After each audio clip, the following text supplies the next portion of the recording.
وَلَقَدْ يَسَّرْنَا الْقُرْآنَ لِلذِّكْرِ فَهَلْ مِن مُّدَّكِرٍ۔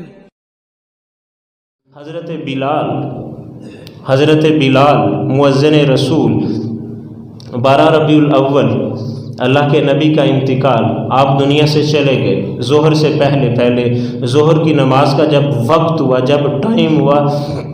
حضرت بلال کھڑے ہوئے اذان دینے کے لیے، اذان دی، اللہ اکبر اللہ اکبر، جب آگے پہنچے اشہد ان محمد رسول اللہ، تو جب یہ جملہ زبان سے نکلا تو بے ہوش ہو کر گر گئے اور فرمانے لگے میں جب پہلے یہ جملہ کہا کرتا تھا تو سامنے اللہ کے نبی تشریف فرما ہوتے تھے، میں آپ کو دیکھ لیا کرتا تھا، میرے دل کو سکون ملتا تھا،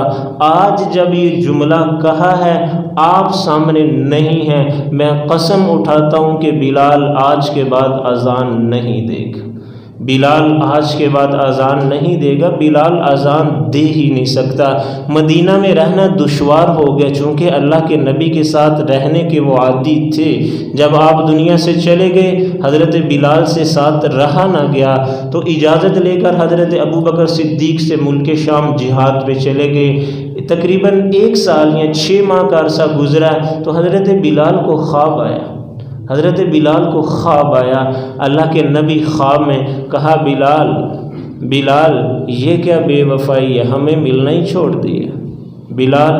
یہ کیا بے وفائی ہے، ہمیں ملنا ہی چھوڑ دیا ہے۔ صبح ہوئی، آنکھ کھلی، حضرت بلال ملک شام سے چلے اور مدینہ کے اندر 2-2.5 دنوں کے اندر پہنچے، بھول ہی گئے ہیں کہ اللہ کے نبی دنیا سے جا چکے ہیں۔ جب مدینہ کے اندر داخل ہوئے تو بلند آواز سے کہنے لگے یا رسول اللہ میں پہنچ گیا، آپ کہاں ہیں؟ یا رسول اللہ آپ کا خادم بلال آ گیا، آپ کہاں ہیں؟ پھر جب آگے آئے خبر دیکھی تو کہنے لگے او اللہ کے نبی تو دنیا سے چلے گئے ہیں، قبر سے لپٹ گئے، رونے لگے۔ سب صحابہ نے کہا بلال آج اذان تو دو، بلال آج اذان تو دو۔ حضرت بلال کہنے لگے نہیں، حضرت بلال کہنے لگے نہیں، میں نے قسم اٹھائی ہوئی ہے کہ بلال کبھی بھی اذان نہیں دے گا۔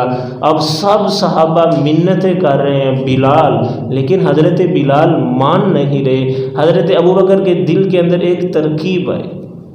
حضرت ابوبکر کے دل کے اندر ایک ترکیب آئی۔ حضرت ابوبکر فاطمہ کے گھر گئے، دروازہ کھٹکھٹایا، دونوں بچوں کو ساتھ لیا اور کہا کہ جاؤ جا کر چچا بلال سے کہیے کہ آج ہمارے لیے اذان تو دے جیسے ہمارے نانا کے لیے دیا کرتے تھے۔ دونوں بیٹے آئے، آ کر کہا انکل ایک بات کہیے آپ مانیں گے؟ حضرت بلال رو پڑے، کہا کہ بیٹا آپ کے لیے تو جان بھی قربان ہے، بیٹا آپ کے لیے تو جان بھی قربان ہے، کون سی بات ہے جو آپ کہنے والے ہیں، میں مانوں گا، اگر آپ جان بھی کہیے تو ابھی میں ہتھیلی کے اوپر سر اتار کر رکھ دوں گا، ہم آپ کے نوکر،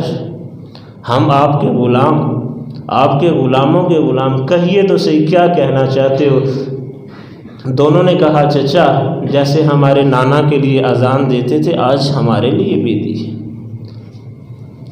چچا جیسے ہمارے نانا کے لیے اذان دیتے تھے نا آج ہمارے لیے بھی دے دیجئے۔ حضرت بلال کہنے لگے بیٹا میں نے قسم اٹھائی تھی کہ کبھی بھی اذان نہیں دوں گا، لیکن آپ کی سفارش کے سامنے میں قسم کا کفارہ دوں گا۔ حضرت عائشہ کے حجرے کے اوپر چڑھے جہاں پر کھڑے ہو کر وہ اذان دیتے تھے،